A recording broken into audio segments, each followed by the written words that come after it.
Bien, estamos de regreso y seguimos conversando con el doctor Francisco Beltrán Galindo, a quien gustosamente pues le hemos recibido desde su casa porque está en la cuarentena y de verdad le agradecemos por la deferencia a participar en Foro TV.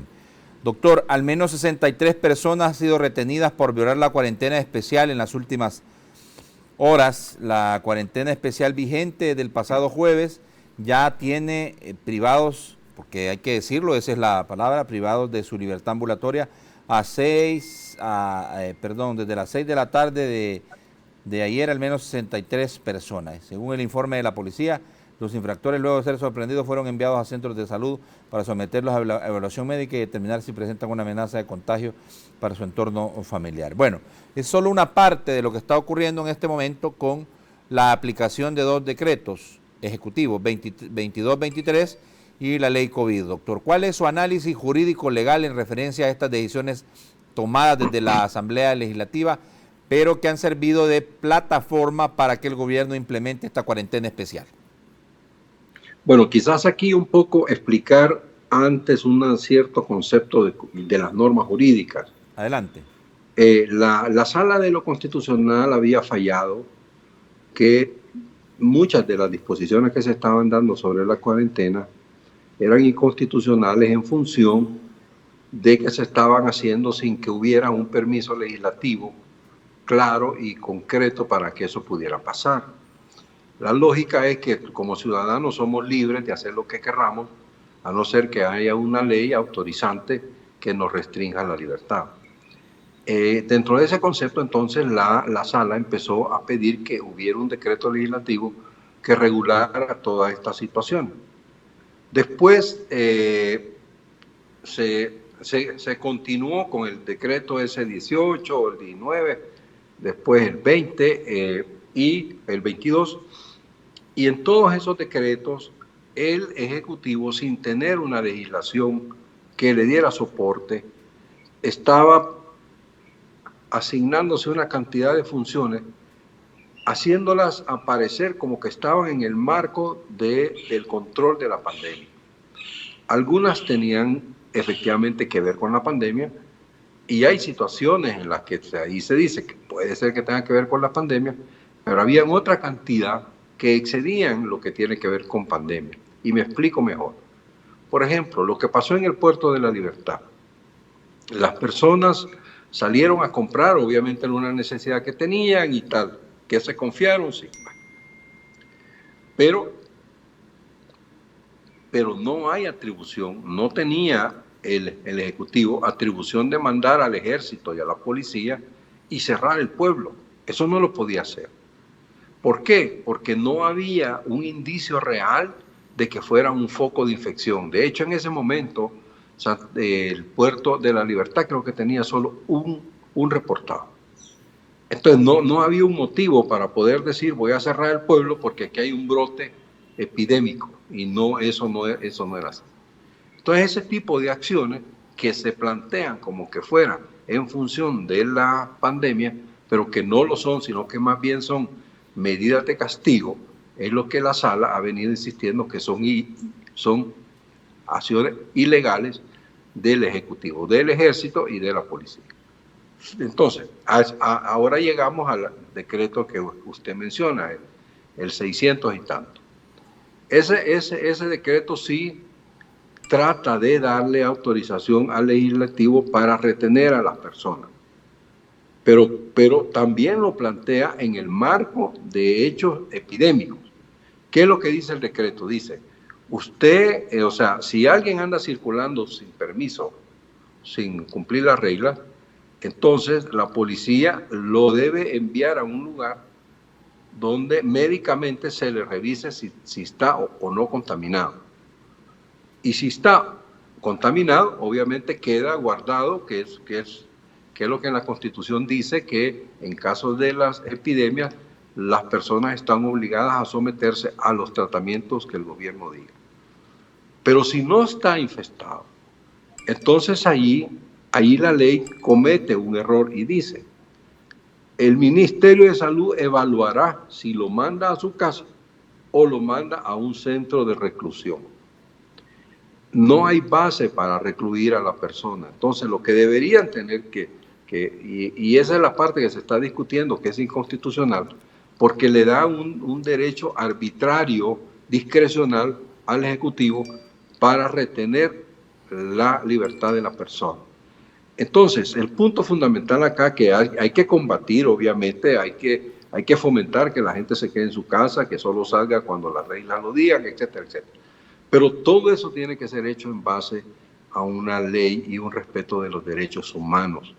Entonces, en la medida que la disposición legislativa faculte el abuso de los derechos humanos, será inconstitucional. Pero luego vienen los decretos ejecutivos. Primero se da un decreto 18, ¿verdad?, donde se amplían las atribuciones del Ejecutivo mucho más allá de lo que la ley dice. Y luego aparece un decreto 22 que todavía le agrega todo esto que estamos viendo, que se suprime el transporte colectivo, que la gente tiene que quedarse en sus casas, que solo puede salir con el número del DUI. Eso, para que sea legal, necesita un estado de excepción. Necesita que haya un decreto del Congreso suprimiendo la libertad de circulación.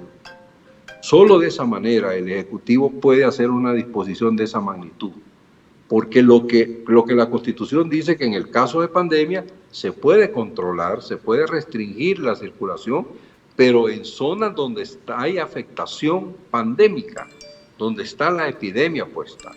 Pero decir que todo el país es un territorio de pandemia, eso es algo excesivo.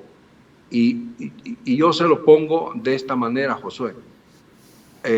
Usted puede decir que hay pandillas en todo El Salvador, pero de eso a decir que El Salvador es un territorio de pandillas, hay una gran diferencia. Entonces, lo que aquí tenemos es que hay infestados en casi todos los pueblos de la ciudad, de la República. Pero venir a decir por eso que el territorio de El Salvador es pandémico, hay una gran diferencia. Entonces yo creo de que ese tipo de cosas no se enmarcan en el sentido de la ley, constituyen lo que se le suele llamar un fraude de ley, porque se le está usando una disposición de salud para una medida de retención de las personas. Con esto no estoy discutiendo si es necesario o no que las personas se queden en su casa. Yo en lo personal creo que esta es una típica discusión del qué y el cómo. El qué, yo estoy totalmente de acuerdo que las personas se queden en su casa y se cuiden para que no se contagien. Y en la medida que eso sea posible, debe respetarse. Ahora, lo que no me gusta es el cómo, que se haga a través de facultades que se autoasigna el Ejecutivo cuando la Constitución dice que eso solo se puede hacer a través de una restricción constitucional de los derechos consagrados en la Constitución. Entonces, ese cómo es el problema para mí y creo que es lo que ha hecho que los abogados reaccionen y estén metiendo todos esos recursos de inconstitucionalidad. Quiero decirle que el 22 fue sustituido por uno que se dio en la madrugada del domingo, que creo que es el número 24, 23. Que de alguna manera trata de recoger los dos anteriores y hace algunos cambios pequeños, como por ejemplo que puede circular el transporte para la gente de salud, por ejemplo, ese tipo de cambios. Pero que en lo fundamental es lo mismo que de lo que venía. Entonces, el día de ayer, por ejemplo, los abogados discutían si era necesario presentar nuevos recursos de la inconstitucionalidad o si los mismos recursos que se presentaron valen. La teoría dominante, por lo menos lo que yo leí en los foros, era de que basta con los mismos escritos que ya se presentaron, quizás con una hoja adicional donde se sostenga que ese decreto 24 está siendo exactamente igual que los otros decretos impugnados. O sea que sí hay un vicio de inconstitucionalidad, y sí es necesario también ver cómo la gente se queda en sus casas, obviamente relacionando acá también que tiene que salir a ganarse la vida, ¿verdad? Y hay unas personas que tienen que ir a la calle para trabajar. Doctor, hay una cosa que es importante porque usted dice que hay un vicio de constitucionalidad porque no se puede dejar a discrecionalidad de las autoridades de si lo dejan en cuarentena o lo mandan a su casa, pero es que ese es precisamente el cuestionamiento que se le hace a los diputados que dejaron abierto eso para que discrecionalmente el gobierno lo dijera. Entonces, perdóneme doctor, pero el niño chillón y la empleada que lo pellizca, ¿cómo hacemos? Exactamente. Entonces, ese es el punto. Es decir, lo que la sala pidió era una disposición que no permitiera la discrecionalidad. Eso es lo que la sala pidió. Y el Congreso lo que le dio es una disposición que permite la discrecionalidad. Y entonces justamente en esa disposición es que se ha pedido la inconstitucionalidad del decreto legislativo. Los decretos ejecutivos están pidiendo la inconstitucionalidad en parte porque se refieren y se agarran del decreto legislativo, pero en adición porque exceden en mucho, aún con toda la discrecionalidad que usted pueda pensar, excede en mucho lo que es la capacidad del Ejecutivo para prohibir por DUI, todo ese tipo de cosas que ha hecho hoy con estos últimos decretos. Bien, doctor, hay otra cosa que es importante que ya se restableció, ya se restableció. Hay una cosa que es importante, doctor. Vaya, el tema es aquí, y aquí analicémoslo desde su visión jurídica, porque se le ha restringido a la gente su libertad ambulatoria y solo puede salir determinados días. Puede ir al supermercado a comprar de acuerdo a la terminación de su DUI. Entonces los diputados lo que han alegado es que ellos no han dado esas autorizaciones al gobierno, tampoco han autorizado que se suspenda el transporte público de pasajeros, pero a mí me parece más bien que es como lavarse las manos, doctor, como Poncio Pilato, vea bien galán, vea, nosotros no lo hicimos, pero ahí es donde advierten los juristas de que eso no se puede hacer, que mejor darle al gobierno una ley de excepción para que se pueda implementar un toque de queda, porque muchos señalan de que este es un toque de queda, digamos que un toque de queda disfrazado, dicen muchos. ¿Cuál es su opinión? Pues mire, yo comparto ese último criterio que usted mencionó. Para mí es un error. Vamos a ver.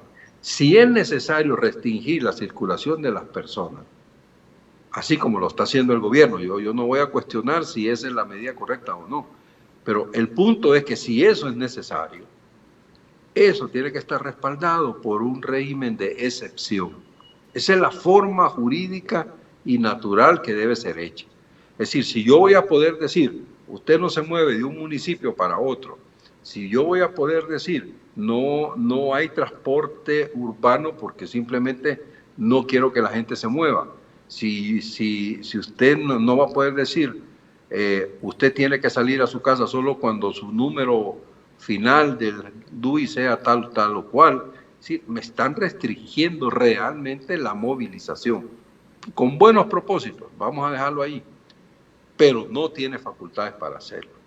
Entonces, yo sí coincido con usted que la forma legislativa de haber manejado esto era el decreto de emergencia, por un lado, para regular la parte de cómo el gobierno manejaba los fondos, las compras sin licitación, etcétera, etcétera, etcétera, ciertas reglas médicas también, pero para mí siempre fue necesario, si la intención del gobierno era restringir la movilidad al nivel que lo está haciendo, era necesario haber dado un decreto de excepción y no se dio. Entonces, a partir de ahí hace que todo lo que el gobierno haga sea en esta materia ilegal. Bien, bueno, vamos a irnos a la pausa, doctor, pero quiero que analicemos ahora el tema de la sala de lo constitucional, porque acuérdese usted que esta ley COVID y los decretos se desprenden precisamente de una resolución que dio la Sala de lo Constitucional, que para muchos sería fácil que la Sala emitiera una resolución de seguimiento de sus órdenes judiciales, pero no lo ha hecho, no ha intervenido. Y lo otro es precisamente el tema de que ya ciudadanos, ¿verdad?, el doctor Miguel Fortín Magaña, en representación del Movimiento Libertad, y entiendo otro diputado de Alianza Republicana Nacionalista, han presentado recursos de inconstitucionalidad.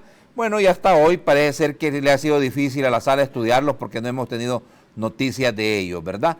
Frente a la responsabilidad que tiene un órgano de Estado como es la Corte Suprema de Justicia de tutelar los derechos de los ciudadanos.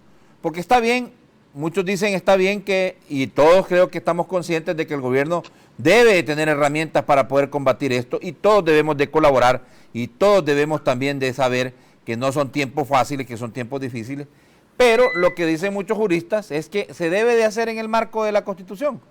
Toda decisión que se tome se debe hacer en el marco de la institucionalidad, en el marco de la Constitución. Con eso regresaríamos. Así debe. Ya regresamos. Ok.